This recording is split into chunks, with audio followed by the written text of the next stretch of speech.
आप देख रहे हैं न्यूज इनसाइडर के साथ प्रोग्राम स्पेशल रिपोर्ट, जिसमें दिन भर की अहम खबरें पहुंचाएंगे आप तक। इस प्रोग्राम को आप तक पहुंचाने में हमारे साथ ताउन किया है ग्लोबल इनोवेशंस कंसल्टेंसी ने, जो कि तालीम के लिए वादी का भरोसेमंद ब्रांड है। स्टार हॉस्पिटल सनत नगर श्रीनगर ने, जहां दुनिया के बेहतरीन डॉक्टर्स हर मर्ज का शफा बख्श इलाज करते हैं। Birla open minds international school TMT Srinagar ने सैंसोगीजर, जो कि सर्दी के मौसम में गर्म पानी के लिए जम्मू कश्मीर के लोगों का भरोसेमंद ब्रांड है। और Al Fazal tour and travels Anantnag Kashmir ने, जो हज, उम्रा और जियारत के लिए बेहतरीन खिदमत फराहम करते हैं। बीजेपी के साथ देने वालों का खुलासा राज्यसभा इंतखाबात से हो जाएगा। बीजेपी के पास किसी भी सीट को जीतने की ताकत नहीं है। वज़ीर आला उमर अब्दुल्ला की जानिब से राज्यसभा इंतखाबात के हवाले से सियासी जमातों पर तनकीद करते हुए कहा गया।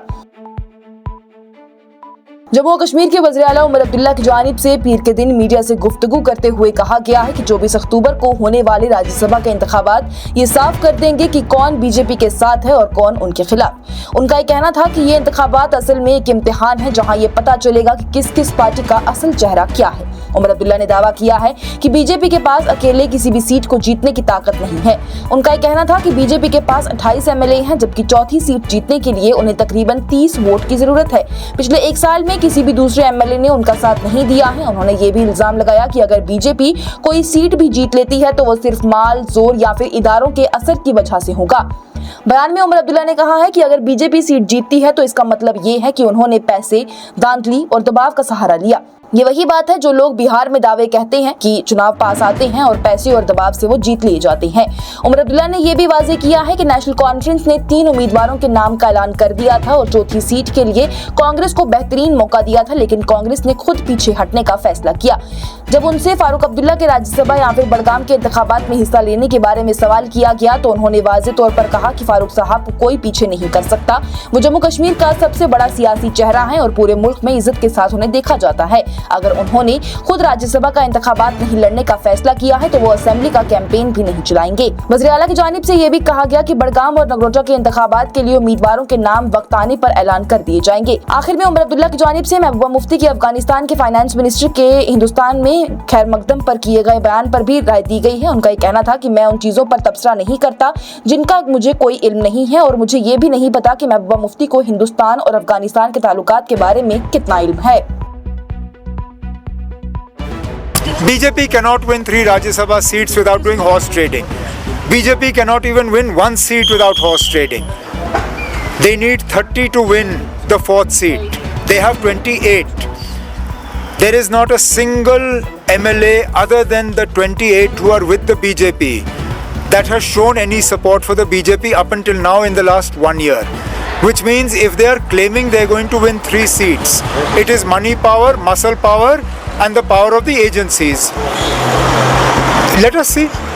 अगर वाकई डरा धमका के या खरीद के वो इलेक्शन जीतना चाहते हैं तो फिर वो साबित कर रहे हैं कि जो लोग बिहार में कह रहे हैं वो सही है। Otherwise today, as numbers go, BJP is not in a position to win even 1 seat. Congress की जानिब से राज्यसभा इंतखाबात में हिस्सा लेने के ऐलान के बाद नेशनल कॉन्फ्रेंस के 4 उम्मीदवारों ने जमा करवाए नामजदगी के कागजात। आज नेशनल कॉन्फ्रेंस के 4 उम्मीदवारों की जानिब से 24 अक्टूबर को होने वाले राज्यसभा के इंतखाबात के लिए अपनी नामजदगी के कागजात जमा करवा दिए गए हैं। सुबह सबसे पहले चौधरी मोहम्मद रमजान, सजाद किचलू और शमी ओबरॉय की जानिब से अपने पेपर सबमिट करवाए गए थे, जबकि पार्टी के स्पोक्स पर्सन इमरान नबी डार की जानिब से सबसे आखिर में अपने नामजदगी का ऐलान किया गया। उन्होंने मीडिया से बात करते हुए तस्दीक भी की है कि मैंने अपना नामजदगी के कागजात को जमा करवा दिया है। इस मौके पर नेशनल कॉन्फ्रेंस के सीनियर रहनुमा और MLA ईदगाह मुबारक गुल की जानिब से भरपूर यकीन का इजहार किया गया कि पार्टी के तमाम उम्मीदवार इस दफा कामयाबी हासिल करेंगे। मीडिया से गुफ्तगू करते हुए मुबारक गुल ने कहा है कि पार्टी की स्ट्रेटजी अभी मीडिया के सामने नहीं लाई जा सकती है। उन्होंने कहा कि हमारे 3 उम्मीदवारों ने कागजात जमा करा दिए हैं, लेकिन 3 बजे तक वक्त है और चौथे सीट का भी फैसला का ऐलान हो जाएगा। उसी के मुताबिक उन्होंने ये भी बताया कि सब 3 उम्मीदवारों के कागजात कबूल कर लिए गए और उनकी स्क्रूटनी के अमल भी कल मुकम्मल कर दिए जाएंगे। आखिर में मुबारक गुल ने पुरुम्मीद लहजे में कहा कि हमें पूरा यकीन है कि हमारे तमाम उम्मीदवार राज्यसभा इंतखाबात में कामयाब होंगे। वो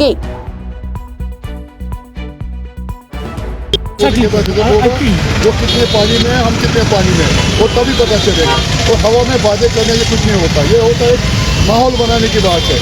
चाहे ये बता रहे हैं वो करेंगे ये करेंगे, इधर को भी सर ये जो आज हमने फार्म भरी है, हमारे जो कैंडिडेट जो हमारे जो चौधरी रमजान साहब है और यहाँ से ज़्यादा मुस्तफा साहब है, सलीम ओबराय साहब है, जो ऑलरेडी हमारे पार्टी ने नॉमिनेट किए हैं राज्यसभा के लिए, उन्होंने फार्म भरे और हमने वहाँ उनके फार्म भरे और कल 12 बजे सिक्योरिटी है इनकी और उसके बाद 24 तारीख को वोट पड़ेंगे और आपको पता चलेगा कि हम कितनी सीटें लेंगे।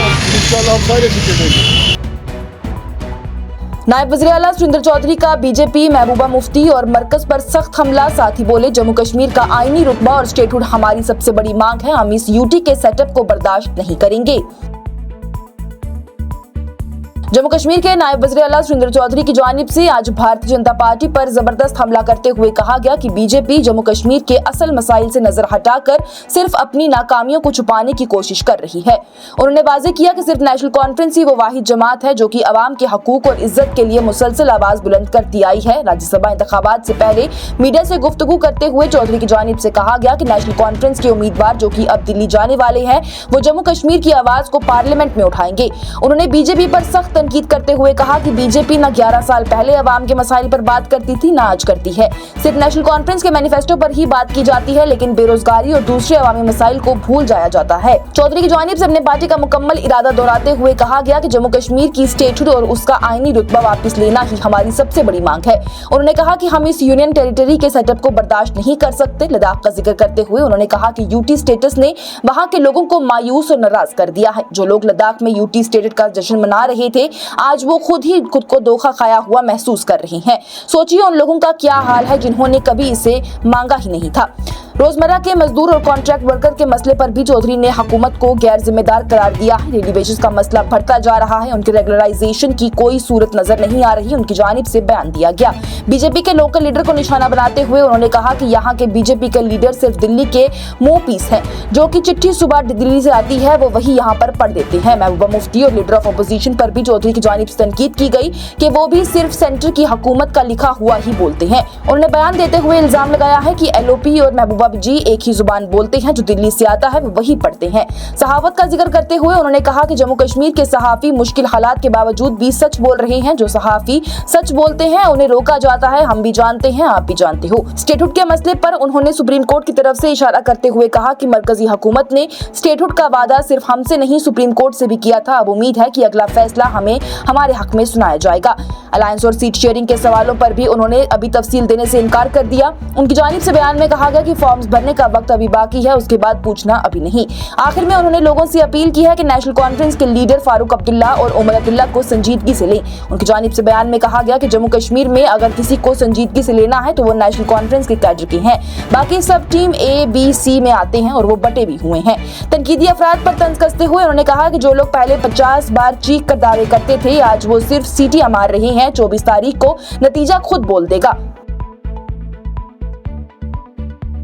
बीजेपी के जो लोग यहाँ बोले कठपुतली तो वो खुद ही हैं बेचारे। उनको दिल्ली से जो चिट्ठी आती है सुबह, ये पढ़ना आप लोगों के सामने, वो आके आपके चिट्ठी पढ़ते हैं। वो जो लव लेटर उनको आजकल महबूबा जी भी उसी में जुड़ी हुई हैं। महबूबा जी को भी सवेरे जो चिट्ठी वहाँ से दिल्ली से आती है वही यहाँ पढ़ देती हैं। और आप देखें जो एलओपी बोलता है और वही महबूबा जी की बोली और एलओपी की बोली सेम ही है। अब एलओपी जी का फुल फॉर्म मैंने पीछे आपको बताया था क्या है, तो बार बार कहना ठीक नहीं।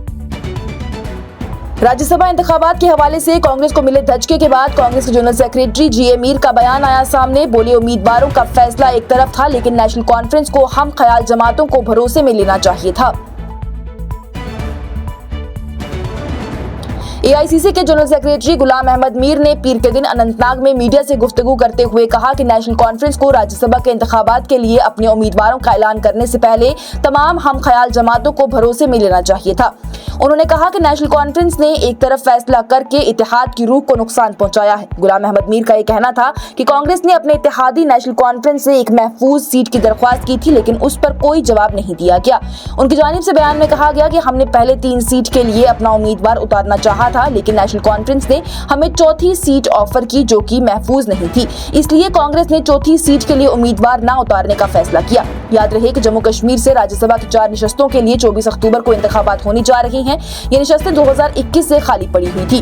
गुलाम अहमद मीर की जानिब से भारतीय जनता पार्टी पर भी तनकीद की गई और दावे के साथ कहा गया कि असेंबली में 88 में से 60 एमएलए नॉन बीजेपी के हैं और मुझे यकीन है कि इन 60 में से एक भी वोट बीजेपी को नहीं मिलेगा। बीजेपी अंदरूनी मसाइल का शिकार है और अपने ही लोगों को संभालना मुश्किल हो गया है। उनका यह भी कहना था कि नेशनल कॉन्फ्रेंस और दूसरी हम ख्याल जमातों को चाहिए था कि आपस में मशवरा करके एक मुत्तहिद फैसला लेते ताकि बीजेपी के खिलाफ मजबूत मकाम इख्तियार किया जा सकता। और leader of opposition Sunil Sharma ने कांग्रेस पर सख्त तनकीद करते हुए उसे नेशनल कॉन्फ्रेंस के हाथों की कठपुतली दिया करार। Leader of opposition Sunil Sharma की जानिब से कांग्रेस पार्टी पर शदीद तनकीद की गई है। उन्होंने कहा कि कांग्रेस अब एक खिलौना बन चुकी है जो कि नेशनल कॉन्फ्रेंस के हाथों में है और उसका अपना कोई वजूद नहीं रहा है। सुनील शर्मा की जानिब से मीडिया से गुफ्तगू करते हुए कहा गया कि कांग्रेस सिर्फ नेशनल कॉन्फ्रेंस के फैसलों पर अमल करती है और किसी भी किस्म का आजाद फैसला नहीं कर सकती। उनका यह कहना था कि कांग्रेस पार्टी जम्मू कश्मीर की सियासत में सिर्फ नाम की रह गई है, असल कुव्वत नेशनल कॉन्फ्रेंस के पास ही है। उन्होंने तारीख का हवाला देते हुए कहा कि अगर आप तारीख के पन्ने भी उल्टेंगे तो आप देखेंगे कि 1975 में शेख मोहम्मद अब्दुल्ला को जेल से रिहा करने के बाद कांग्रेस के एमएलएज पर जबरदस्ती उन्हें वजीर आला के तौर पर थोप दिया गया। सुनील शर्मा का यह भी कहना था कि कांग्रेस ने राज्यसभा के इंतखाबात में हिस्सा न लेने का फैसला भी नेशनल कॉन्फ्रेंस के दबाव पर ही किया है। उनका यह दावा था कि कांग्रेस को एक खतरनाक सीट दी गई और जब नेशनल कॉन्फ्रेंस ने फैसला किया कि कांग्रेस को हटा दिया जाना चाहिए तो वो फौरन ही पीछे हट गई। उन्होंने कांग्रेस पर भी ये इल्जाम लगाया कि नेशनल कॉन्फ्रेंस बार बार से इसे जलील करती है मगर फिर भी कांग्रेस पार्टी में कोई शर्म या गैरत नजर नहीं आती है। उन्होंने बयान में कहा कि हर बार कांग्रेस को नीचे दिखाया जाता है लेकिन वो फिर भी नेशनल कॉन्फ्रेंस की चापलूसी में मसरूफ रहती है। आखिर में उनका यह भी कहना था कि आज भी कांग्रेस के तमाम सियासी फैसले नेशनल कॉन्फ्रेंस के हुक्म पर ही किए जाते हैं और इसे देखकर ये कहना गलत नहीं होगा कि कांग्रेस अब सिर्फ एक सियासी साया बन चुकी है जिसका असर या फिर फैसले का इख्तियार मुकम्मल तौर पर नेशनल कॉन्फ्रेंस के पास है। देखिए, कांग्रेस का कोई वजूद ही नहीं जम्मू कश्मीर में। कांग्रेस एक कठपुतली है नेशनल कॉन्फ्रेंस की। जो नेशनल कॉन्फ्रेंस के घर में फैसला होता है कांग्रेस वही करती है। कांग्रेस कोई इंडिपेंडेंट पार्टी तो जम्मू कश्मीर में है नहीं।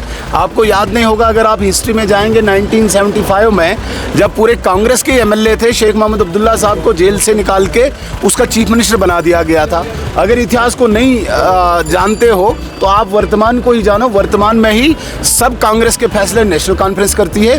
नेशनल कॉन्फ्रेंस ये ज़बरदस्ती कितनी बार धिक्कार रही है नेशनल कॉन्फ्रेंस कांग्रेस को, लेकिन इनको शर्म ही नहीं है। आज की स्पेशल रिपोर्ट में इतना ही। दीजिए इजाजत। लेटेस्ट अपडेट्स के लिए देखते रहिए न्यूज़ इनसाइडर 24/7।